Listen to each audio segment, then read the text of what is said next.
प्रधानमंत्री कहाँ हैं? अब मैं आपसे, ब्रिटेन गए हैं जरूरत पे, लंदन गए हैं। हाँ। बताइए, जब अपने ही देश के प्रधानमंत्री अपने ही देश में आते हैं तो नेटवर्क 18 पे ब्रेकिंग न्यूज चलता है, प्रधानमंत्री देश पधारे। बात तो सही है। अरे भाई आप भी, प्रधानमंत्री देश पधारे, कितना सुंदर है भाई। आप ऐसे, आप भी कार्य करिए, आप भी ऐसे कर्म करिए, इस देश पे आइए। तो हम भी आपका भी चलेगा। अच्छा, तो आप कहीं नहीं चला रहे? आप ये कह रहे हैं कि हम भी प्रधानमंत्री की तरफ वास्को डिगामा हो जाएं, हमेशा फ्लाइट मोड पे रहें,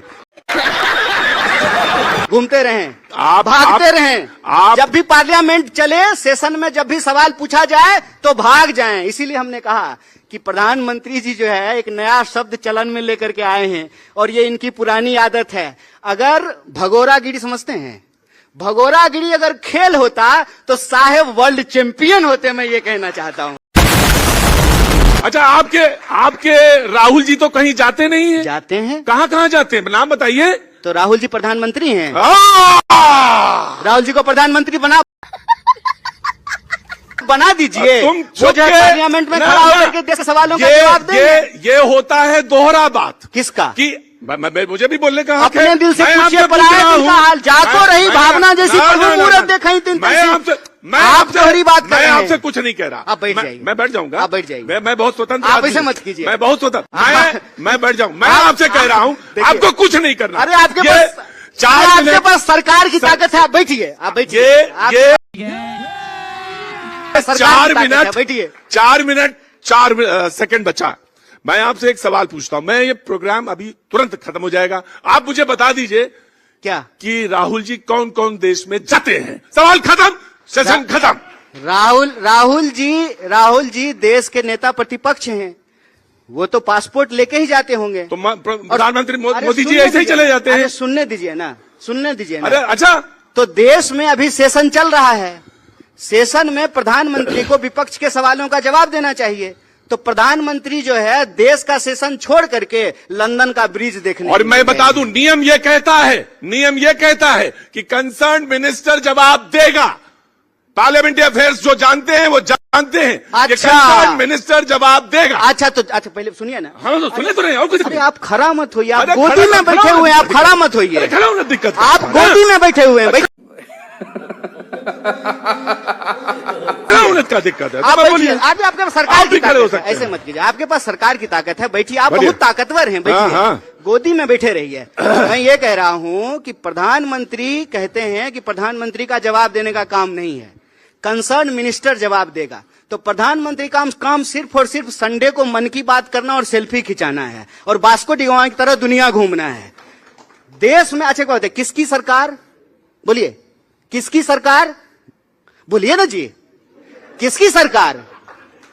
जब सारी चीजें आप ही जानते हैं, आप ही सवाल, आप ही जवाब, तो आप जानते हैं। आप दिन भर बोलते हैं ना मोदी सरकार, तो जब मोदी सरकार कहते हैं, केंद्र सरकार नहीं कहते हैं, जब सारा डिपार्टमेंट मोदी जी के चेहरे पे ही चल रहा है, जब सरकार का नाम मोदी सरकार है, तो जवाब कौन देंगे? मोदी जी देंगे ना, कि अमित शाह जवाब देंगे? जिसके नाम पे सरकार है उसको जवाब देना पड़ेगा। प्रधानमंत्री, देश की सुरक्षा का मामला है, इतना बड़ा मसला बिहार में SIR चल रहा है और प्रधानमंत्री से विपक्ष सवाल पूछ रहा है, चर्चा करना चाहता है। प्रधानमंत्री जो है 1 सेकंड में 9-2-11 21 सेकंड में गायब हो जा रहे हैं। मैं तो आप जो है और मजेदार बात देखिए क्या है। अरे रुकिए,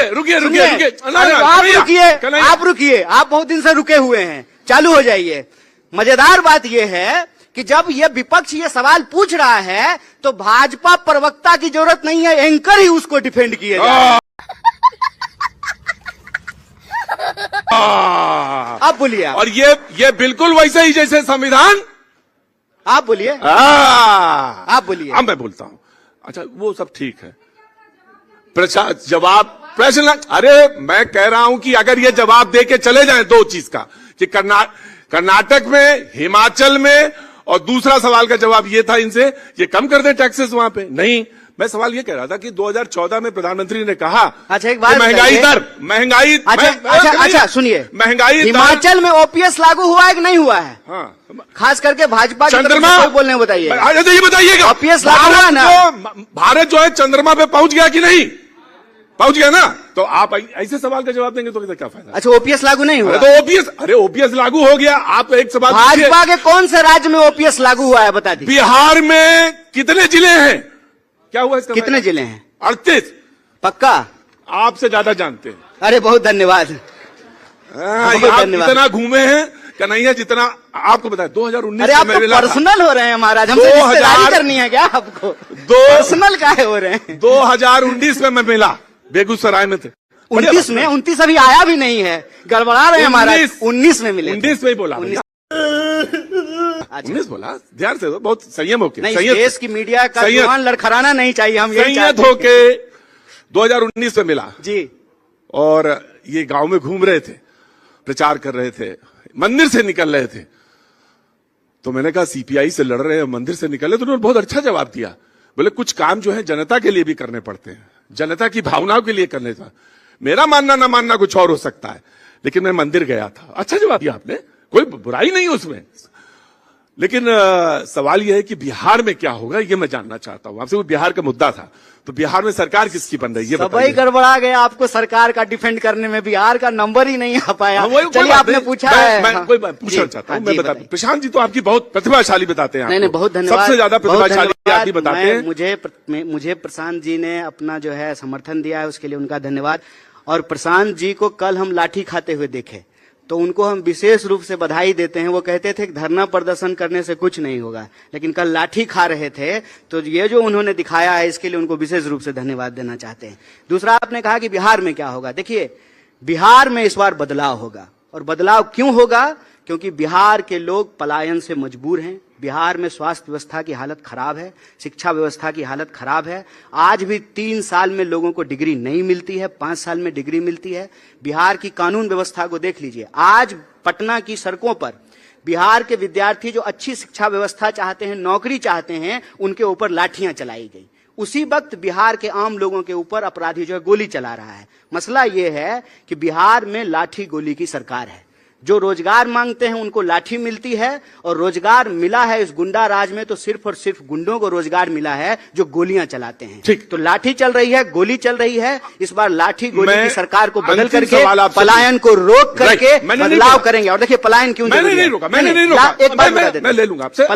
पलायन का एक बात बता देते हैं आपको। आज आपने कहा कि दिल्ली का सफर, वेरी क्विक, क्योंकि टाइम खत्म हो गया। दिल्ली का सफर कैसा रहा, ये मैं बात राजनीति के लिए नहीं, एक भावनात्मक बात आपको बोलता हूं। जब हम जाते हैं ना रोजी रोजगार के लिए बाहर, वेतन मिलने से पहले हमको ह्यूमिलिएशन मिलता है, सैलरी मिलने से पहले हमको ह्यूमिलिएशन मिलता है। ये हर बिहारी का दर्द है। हम चाहते हैं कि बिहार के लोगों को बिहार में ही शिक्षा मिले, रोजगार मिले, और मेरे जैसा पढ़ने के लिए किसी को भी बाहर नहीं जाना पड़े। यही हमारी लड़ाई है और बिहार बदलेगा। मैं आपसे एक सवाल पूछता हूं, और ये बार बार कहा जाता है, बस आखिरी सवाल है कि ये तब होगा जब आप आरजेडी के पिछलग्गू बनने से हटेंगे, स्वतंत्र पार्टी के तौर पे आप सामने आएंगे। कांग्रेस देखिए, नहीं, वो हमारे मैंने नहीं कहा, ये मैंने नहीं कहा। ये सारे लोग कहते हैं कि आरजेडी। कौन लोग कहते हैं?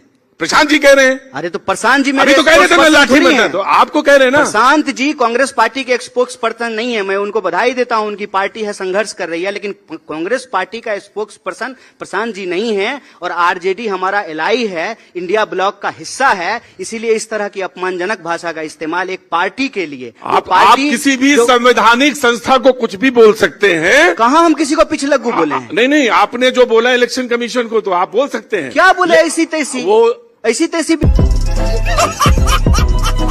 अरे आप तो भैया जी कहीं कहते हैं, और आपको जो है बिहारी कोलोकियल लैंग्वेज और टोन से दिक्कत हो रहा है। ऐसी तैसी का तो मतलब कुछ और होता है। ऐसी तैसी हिपोक्रेसी। हिपोक्रेसी नहीं हुई, ऐसी तैसी ये हुई कि मैं मानता ही नहीं। नहीं, ये आप देखिए, ये आपके शब्द। नहीं, मेरे शब्द मैं खूब जोर से मानता हूं, और मैं चाहता हूं कि बहुत अच्छे तरीके से ईसीआई काम करे। मैं ये चाहता हूं कि स्वतंत्र रूप से कांग्रेस बोले, पारदर्शी तरीके। वो कहते तू समझा? हाँ। नहीं, तू समझा नहीं। रहमो करम पे हैं आप, पारदर्शी। आरजेडी के रहमो करम पर आप जिंदा हैं। तो आप कितने सीटों पे लड़ेंगे? मांगेंगे